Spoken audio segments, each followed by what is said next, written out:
kita ini ibarat kulit. Nabi Muhammad adalah ayat Al-Quran. Jadi kita menjadi mulia karena baginda Nabi Muhammad. Karena segala sesuatu yang berkaitan dengan Nabi, yang berhubungan dengan Nabi, maka sesuatu itu akan menjadi mulia. Sesuatu itu akan menjadi mulia jikalau sesuatu itu berkaitan dengan baginda Nabi Muhammad SAW. Mekah menjadi kota yang mulia, kota yang agung. Kenapa? Bismillahirrahmanirrahim.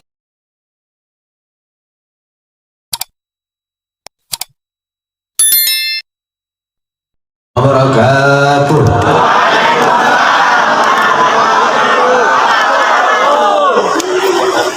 Alhamdulillah. Alhamdulillah al-qawi sultan al-wadih al-burhan al-mabsut fi wujud karamuhu wa ihsanuh.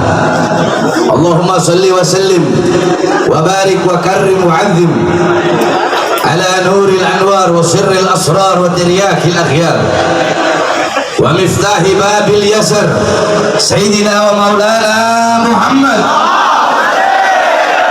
Muhammad al-Mukhtar wa alihi al-athhar wa ashabihi al-akhyar adada ni'amillah wa ifdalih, amma ba'd. Oh ya, yang saya cintai, yang saya muliakan segenap para alim ulama, para habaib, para kiai, para asatid, para tokoh masyarakat, para tuan-tuan guru, segenap aparat pemerintah, wabil khusus guru kita Al-Habib Jamal Al-Habsyi, guru kita Abuya Al-Habib Al-Ustaz Nagib Ibn Syekh Abu Bakar, guru kita Kiai Haji Munawir Asli, bersama para tuan-tuan guru yang lain. Yang saya cintai, yang saya muliakan segenap pengurus Masjid Jami' Nurul Yakin. Yang saya cintai, yang saya muliakan segenap panitia peringatan Maulid Nabi besar Muhammad sallallahu alaihi wasallam. Mudah-mudahan guru-guru kita, para habaib, para kiai, Allah panjangkan umur beliau-beliau, Allah sehatkan jasmani dan ruhani beliau-beliau, Allah permudah urusan dunia akhirat beliau-beliau, Allah perkuat langkah kaki beliau-beliau di dalam berdakwah, berjuang dan berjuang jalan Allah Subhanahu wa taala.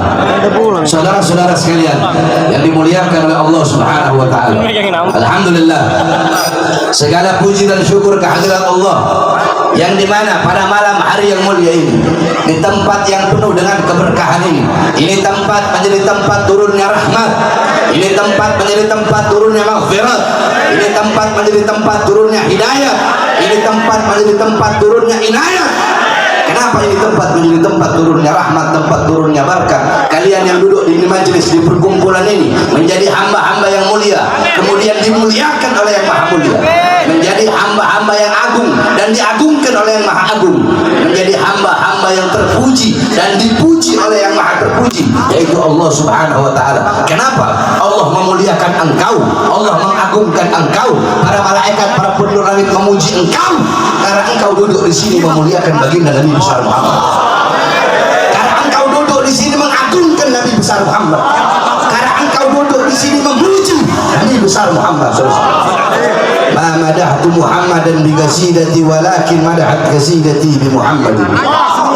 Aku tidak memuji Nabi dengan syairku, aku tidak memuliakan Nabi dengan syairku, aku tidak mengagungkan Nabi dengan syairku, aku tidak memuji Nabi dengan syairku, tapi syairku yang menjadi mulia karena memuliakan Nabi Muhammad.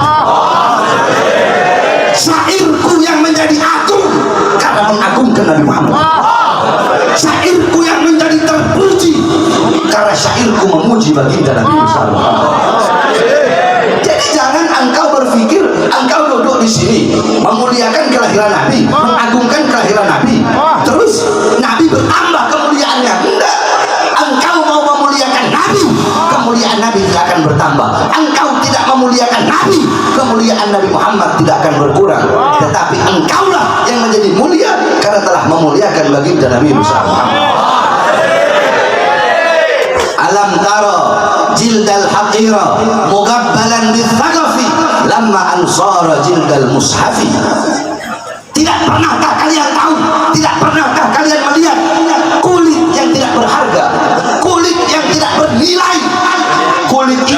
dicium oleh bibir-bibir ketika kulit itu menjadi sampul daripada ayat suci Al-Quran. Saya kasih contoh, saya potong kambing 1 ekor, kulitnya saya kalau bahasa Betawi ya bukan diseret, maksudnya dibikin kulitnya dikeringin, kulitnya dijemur dikering. Itu kulit dari kambing yang sama lah, sama. Ini kulitnya, satu kulit ini saya belah menjadi 2. Yang satu saya bikin dompet, yang satu ini saya bikin dompet. Boleh nggak saya taruh di bawah? Jawab. Boleh nggak?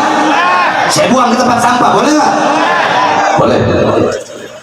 Kulit yang ini sama nggak ini? Sama. Yang ini saya bikin sampul daripada ayat suci Al-Quran. Boleh taruh di bawah? Harus ditaruh di tempat yang boleh menyentuhnya, nggak pakai wudu. Harus bersuhu, harus punya megangnya harus punya akhlak, harus pakai adab. Kulitnya sama nggak? Tapi beda nggak cara perlakuannya? Kenapa? Yang satu ini menjadi mulia, yang satu ini menjadi mulia karena bercampur dengan sesuatu yang mulia. Apa itu? Ayat Al-Quran. Nah, kita ini ibarat kulit. Nabi Muhammad adalah ayat Al-Quran. Jadi kita menjadi mulia karena baginda Nabi Muhammad. Karena segala sesuatu yang berkaitan dengan Nabi, yang berhubungan dengan Nabi, maka sesuatu itu akan menjadi mulia. Sesuatu itu akan menjadi mulia jikalau sesuatu itu berkaitan dengan baginda Nabi Muhammad SAW. Mekah menjadi kota yang mulia, kota yang agung. Kenapa? Karena Mekah kota kelahiran baginda Nabi Muhammad. Madinah menjadi kota yang mulia. Kenapa? Karena Madinah kota hijrah dan kota wafatnya baginda Nabi Muhammad. Hajar Aswad menjadi batu yang mulia yang dicium oleh jutaan umat manusia. Kenapa?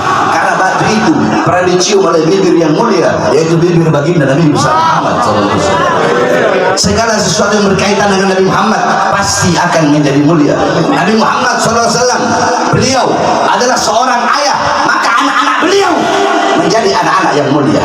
Nabi Muhammad adalah seorang cucu, maka kakek-kakek beliau menjadi orang-orang yang mulia. Nabi Muhammad menjadi sosok seorang anak, maka bapak ibu beliau menjadi bapak ibu yang mulia sepanjang masa. Nabi Muhammad menjadi sosok seorang suami, maka istri-istri beliau menjadi ummahatul mukminin, menjadi para pemimpin kaum-kaum wanita yang beriman. Istri-istri beliau dijamin masuk surga. Kenapa? Bukan istri-istrinya, tetapi yang dilihat sosok Nabi Muhammad SAW.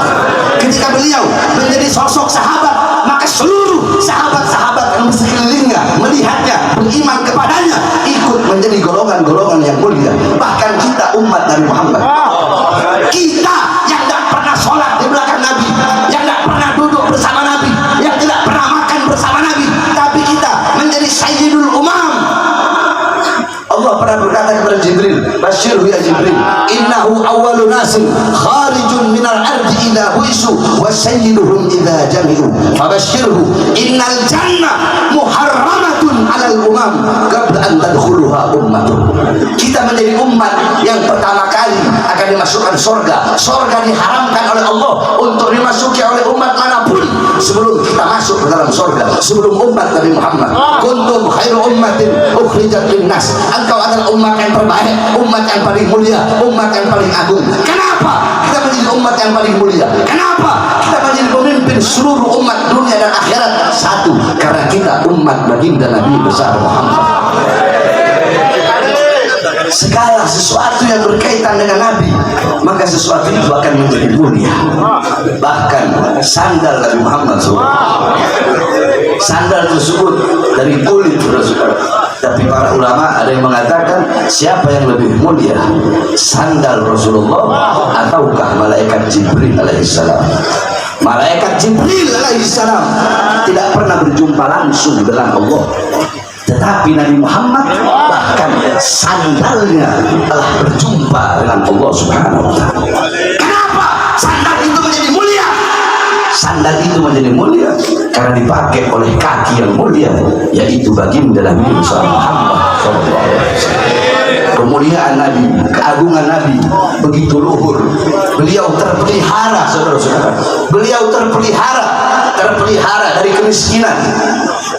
Nabi Muhammad, siapa yang bilang Muhammad miskin? Siapa yang bilang Nabi Muhammad miskin? Siapa yang bilang Nabi Muhammad susah? Nabi Muhammad gak miskin, Nabi Muhammad gak susah, Nabi Muhammad gak pengangguran. Sampai-sampai Imam Busiri mengatakan, apa kata Imam Busiri? Fa kaifa tad'u ila dunya daruratu man laulahu lam tukhrajid dunya minal adab. Bagaimana mungkin Nabi Muhammad tertarik kepada keindahan dunia, kejayaan dunia, kemakmuran dunia, sedangkan kalau bukan karena Nabi Muhammad, dunia ini beserta isi-isinya tidak akan pernah keluar dari ketiadaan. Dunia ini gak akan pernah ada kalau bukan karena baginda Nabi Muhammad. Beliau dipelihara oleh Allah dari kemiskinan, dari keburukan. Saudara-saudara, Rasulullah ketika beliau lahir, beliau diasuh oleh ibunda beliau Sayyidatuna Aminah. Setelah Sayyidatuna Aminah, beliau diasuh oleh Halimatus Sa'diyah. Ketika itu beliau memiliki anak 2. Susunya Halimatus Sa'diyah kering, untanya Halimatus Sa'diyah susunya kering. Keledai yang dinaiki oleh rombongan Halimatus Sa'diyah suaminya itu keledai yang mereka naiki, keledai yang sudah hampir mau mati. Tapi ketika Halimatus Sa'diyah mengambil Nabi Muhammad yang ketika itu masih bayi, saudara-saudara, air susu Halimatus Sa'diyah itu mengalir tiada henti. Air susu untanya, bukan cuma air susu Halimatus Sa'diyah, air susu untanya mengalir tanpa henti. Keledai yang dinaiki oleh bayi Nabi Muhammad tidak sebayi, tapi keledai yang dinaiki, keledai itu menjadi keledai yang lebih dulu sampai pada kabilahnya, saudara. Lihat bagaimana Allah memelihara Nabi Muhammad, saudara. Setelah itu beliau diasuh. Paman-pamannya meminta beliau, tetapi kakek beliau Abdul Muthalib memberikan amanah kepada Abu Thalib untuk mengasuh beliau. Padahal saat itu keadaan Abu Thalib susah, keadaan Abu Thalib miskin. Tapi setelah Abu Thalib memelihara, beliau menjadi kafil, beliau menjadi yang memelihara Nabi Muhammad, hidup beliau berkecukupan, saudara. Bahkan dalam riwayat dikatakan dalam riwayat bahwasanya Abu Thalib beserta keluarga dan anak-anaknya tidak akan minum duluan sebelum Muhammad kecil minum. Karena kalau Nabi Muhammad yang minum lebih dulu, semua pasti kebagian minuman tersebut. Abu Thalib beserta keluarganya tidak mau makan lebih dulu, karena kalau makan lebih dulu akan kurang makanan itu. Tapi ketika Nabi Muhammad mulai makanan itu, seluruh keluarganya ikut merasakan semua makanan itu. Allah lebihkan rezekinya. Nabi Muhammad dari masih kecil, beliau sudah mendidik kita untuk apa? Untuk menjadi seorang pekerja keras. Nabi Muhammad bekerja di masa kecilnya, Anda bekerja sebagai apa? Sebagai pengembala. Karena memang para nabi dan rasul itu semuanya rata-rata itu Allah berikan mereka pekerjaan sebagai pengembala. Nabi Muhammad mengembalakan kambing-kambing milik penduduk Mekah. Dari situlah beliau mendapatkan ujrah bayaran. Jadi Nabi Muhammad mengajarkan kepada kita dari usia kecil bahwasanya beliau sudah menjadi seorang pekerja keras, bukan seorang pengangguran.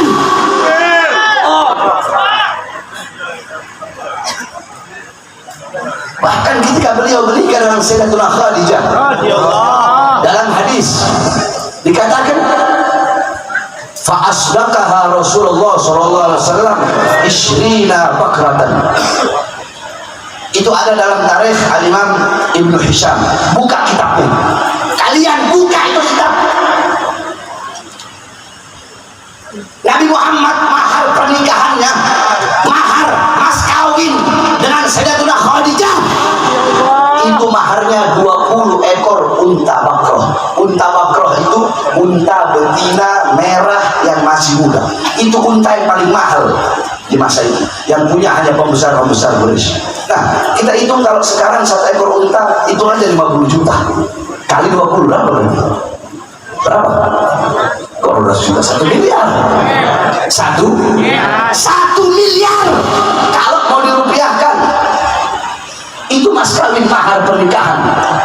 Terus mau bilang Rasulullah miskin, mau bilang Rasulullah susah, mau bilang Rasulullah hina, mau bilang Rasulullah pengangguran. Hah?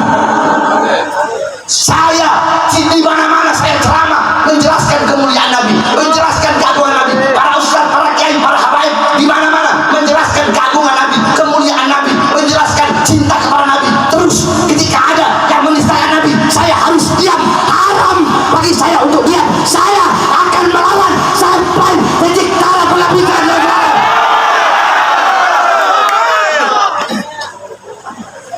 Oh, saya taruh di mana muka saya? Hah? Kalau di akhirat ketika ditanya oleh Rasulullah, saya manusia bejat, saya manusia ahli maksiat, saya banyak dosa, saya bangsat, saya bajingan, tapi prioritas saya Nabi Muhammad. Walaupun saya bangsat, bejat, biadab, Nabi Muhammad saya taruh di atas kepala bagaikan mahkota.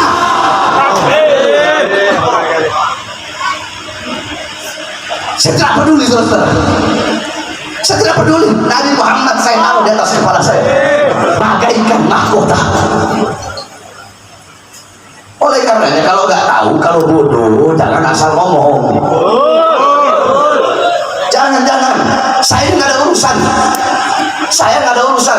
Siapapun yang menistakan Nabi, menistakan Islam, baik dari kawan, baik dari lawan, baik dari musuh, baik dari teman. Jangankan kawan, musuh, teman yang sejalan dan sepemikiran. Andaikan bapak saya menghina Nabi, saya yang pertama kali penjarakan Rasulullah. Ada urusan saya nggak ada urusan. Prioritas saya baginda Nabi misalnya. Kalian semua adalah orang yang berakal. Pakai akal kalian. Duduk di majelis-majelis maulid, tapi diam ketika Nabi Muhammad dinistakan. Bukan ganti pakaian kalian dengan kain kafan, bukan. Tetapi kalian adalah keledai yang berjalan walaupun di siang hari ketika dia melihat Nabi Muhammad dinistakan. Ini saya dapat disampaikan. Assalamualaikum warahmatullahi wabarakatuh.